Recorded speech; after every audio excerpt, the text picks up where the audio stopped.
Hello, I'm Village President Frank Diesmo, and welcome to Spotlight in Bensenville. In this episode, we'll be talking with Joe Karachi, Director of Public Works, and Mehul Patel, Assistant Director of Public Works, about Bensenville's construction project. Hello, guys. Welcome to the show. Thank you. Thank you. Construction, construction, construction. Yep. Those are our three favorite words, right? Yes. Okay. The Village has maintained a fairly aggressive construction schedule this past year, and we are really starting to see the benefits of those improvements. Tell us a little bit about the projects that are completed. Sure. We had another very aggressive capital program this year, about $11.5 million worth of work, 6.4 million of that just in our streets alone. We had another close to $4.5 million in water and wastewater work as well, and another $600,000 just in sidewalks and bike paths. So all of that put together is another really busy schedule for us. This year we were able to get some of our much needed roadway work done. York Road, obviously, we'll talk about that in a little bit.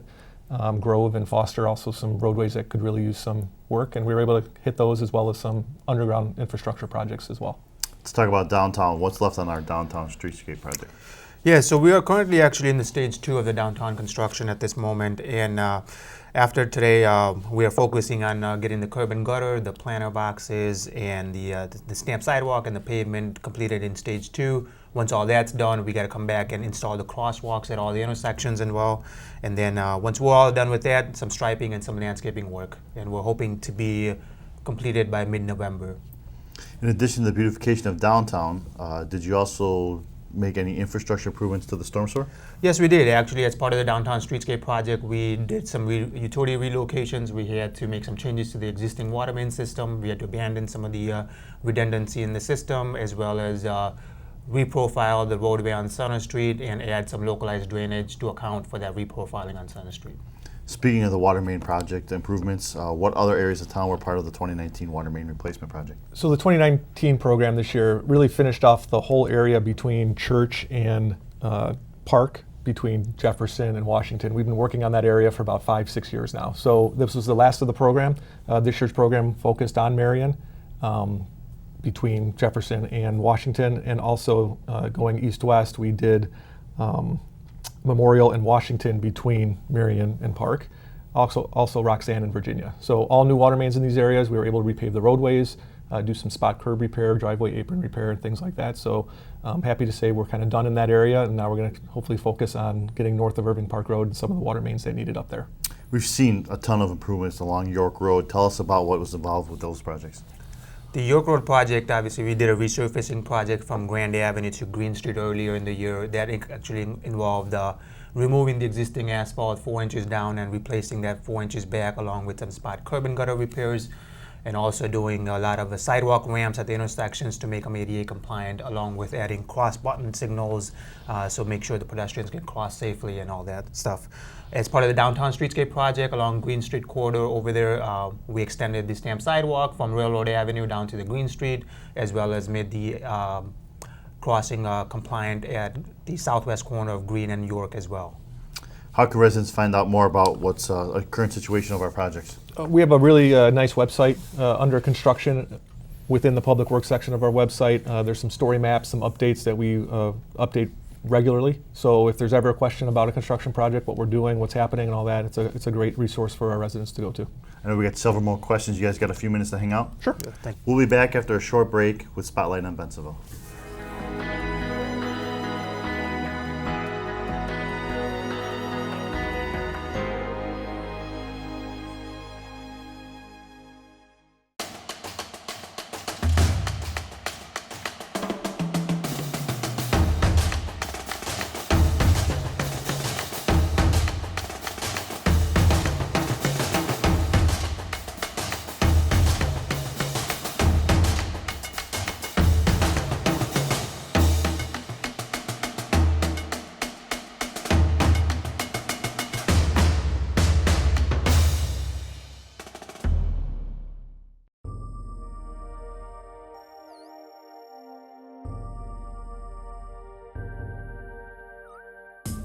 The Water's Edge Aquatic Center is conveniently located in the Redmond Recreational Complex in Bensenville. The Water's Edge is home of Fenton High School and Wahoo swim teams, featuring an indoor 8-lane lap pool and diving well. The Aquatic Center is available for private functions and parties. Learn to swim, stay in shape, or enjoy recreational swimming year-round at the Water's Edge Aquatic Center. The Bensenville Community Library, serving a community of readers. Whether you're old or young, a lover of words, music, or computers, the library has something for you. Check out our new Kindles, toddler jams, story and movie nights, or a variety of other activities offered. For more information, call us at 630-766-4642 or check out our schedule on the web at benlib.org. The Bensenville Community Library, celebrating 50 years of library service.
Staying connected is important, and at the Village of Bensenville, it has never been easier to keep up to date with what's happening around town. Whether on your phone, desktop, or tablet, the Village of Bensenville website is your go-to community resource, so you'll stay connected at home, in the office, or on the go. Join us on social media. Visit the Bensenville homepage and click on the Facebook icon.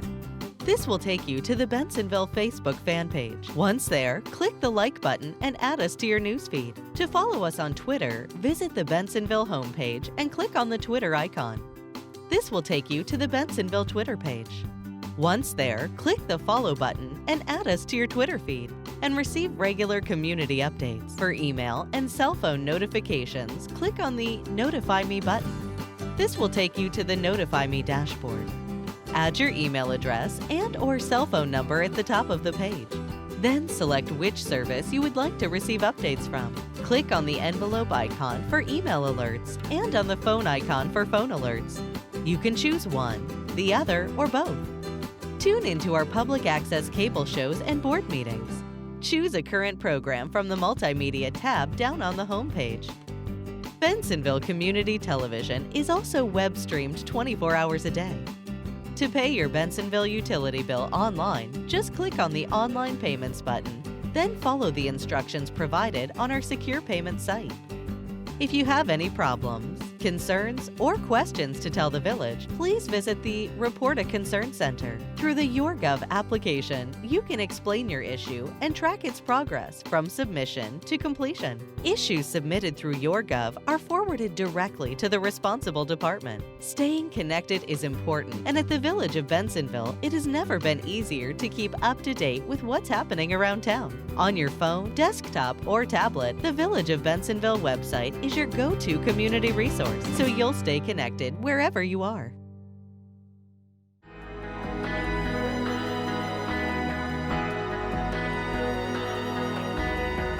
Hello, I'm Village President Frank D. Simone, and welcome back to Spotlight in Bensenville. In this episode, we will be talking with Joe Karachi, who is our Director of Public Works, and with Mehul Patel, who is our Assistant Director of Public Works, about our Bensenville construction projects. Welcome back to the show, guys. Thank you. What is the status of Redmond Park Reservoir expansion, and how was that funded? The Redmond Reservoir project has already been completed, and the majority of the work that took place this year was all the mechanical and the electrical upgrades to the pump station itself. Along with that, we did some native planting seeding in the excavated area that's coming out nicely at the moment, and pretty much all the project is done. We will be doing some maintenance and monitoring over the next year or two for all the native plantings we have done, and the entire project construction was about $2.7 million that was funded through the county's community development block grant from a disaster recovery from the 2013 flood event. I've noticed many people taking advantage of the Church Road shared use path for walking and biking. Is that project nearing completion? Yeah, we're getting close to completion on that one. Our last phase of that, the phase 3, to complete the bike path from Grand Avenue all the way to Irving Park Road is currently under construction. We, in the next couple of weeks, will probably have a majority of that bike path installed. We're likely going to have a couple of gaps right away, one at the railroad station. We're waiting for Metro to do some intersection improvements, some crossing improvements at that location. Those likely will happen early spring, is what we're hearing. So there will be a gap in that multi-use path over the wintertime. And then we also have a culvert that we're hoping to resolve a little conflict we have over there. Hopefully we get that one done soon, and we'll get that gap filled before the winter season. We did a lot of road work this year with MFT and HMA paving projects. What was involved in those projects? Yeah, so that was one of our new initiatives this year, is trying to focus on some of the streets that needed some resurfacing work. So as part of that, we focused on some of the majorly traveled streets in the village, and one of them was Grove Avenue in front of Fenton High School between 83 and Church, and as well as Foster Avenue between 83 and the village's western limits. The scope of work was basically to go out and do some spot curb and gutter repairs, bring all the sidewalk ramps in ADA compliance, and grind and overlay the streets. The village also undertook some sanitary sewer maintenance this year in an innovative and a non-disruptive way. Can you explain the sewer lining process? Sure. We've been doing a sanitary sewer CIPP lining program for about 6-7 years now. This is a technology that allows us to upgrade and structurally enforce our sanitary sewers. They're all made out of old clay that was installed 50, 60, 70 years ago. So we're able to stick a liner in there, heat the liner so it becomes nice and rigid like a new pipe, and then we cut out the services so that we can restore the service. It's a great technology that doesn't require digging. It's trenchless, it's nice and clean for us. We've done probably 3 or 4 miles of sanitary sewer lining over the last few years, so it's a nice program for us to continue to work forward. What are some of the projects we hope to tackle in 2020? We've got a busy 2020 project on schedule right now. Well, we are focusing on probably about $8 million worth of capital improvements at this time, and we're looking at the last segment of our bike path that takes us from Grand Avenue all the way down to Thorndale Avenue, or the South Frontage Road. The last segment is along 83. It will take us from Foster Avenue to Bryn Mawr.